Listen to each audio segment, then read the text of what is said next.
Now then, it's Give It a Swing with Smith, and it's a while since I've posted anything. Hello, what's it called? Uploaded anything. That's because I've been busy. I got married. Anyway, let's just have a look at base camp. We're out on one of these super shelters. There's the better half. Yeah, and we're on a river in northern Denmark. Just show you the shelter setup. You can stay in these. They cost £2 a night, 20 crowns a night per person. And you've got everything. You've got a fire pit, and you've got these shelters you can sleep in. And well, the rest's up to you what you do. Of course, this is not the first time I've been here. Watch where I'm going. There's some potholes. Last year I did a kayak trip, and me and Paul, my old mate Paul, we got here and got the blooming frost. We got freezing, but we sailed from upstream there, and we got to here. Then we did an overnight in these shelters and got the last year's first frost, and it was -5 in the car.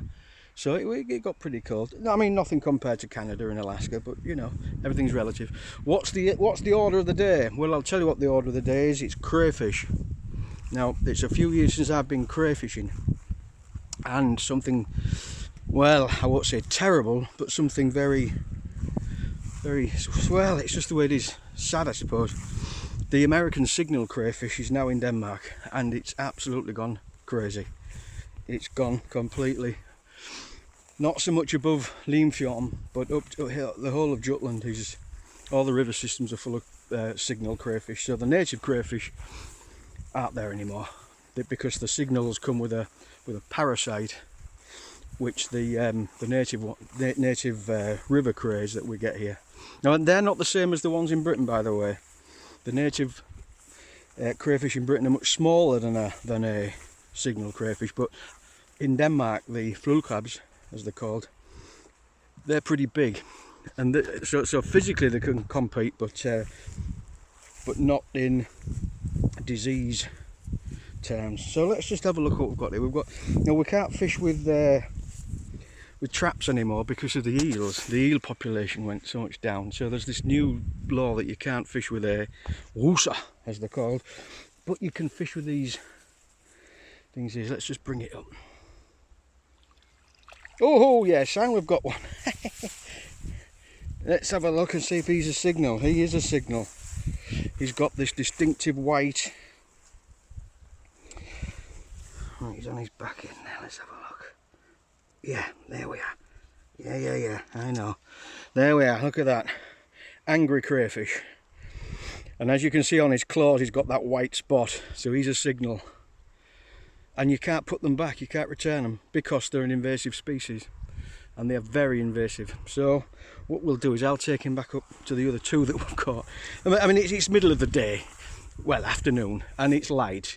When it gets darker, we get into twilight, then they'll come on big style. And there's no catch limit, there's no minimum size, because, as I said, they are invasive. So whatever you get goes to the pot. I'm all right with that. It's actually, we were just talking about this, me and the wife, that it's must be 3 years since I actually went for the river crayfish, the indigenous crayfish, and it looks like I'm never going to catch those again because of these. So it's just the way it is. Here we go. Let's get the yeah, little lobster. We've got a little bucket here with. There we go. Hvad? Yeah. Sådan, yeah. Oh. So there's a couple more in there. So let's have a bit of a better camera angle. So that's the order of the day. We're going to sleep here tonight, and we're going to be carrying on fishing. I think, you know, it's daylight, so it's going to be slow. But you would never catch a flulkrabs, a native species, during the day. Not at all.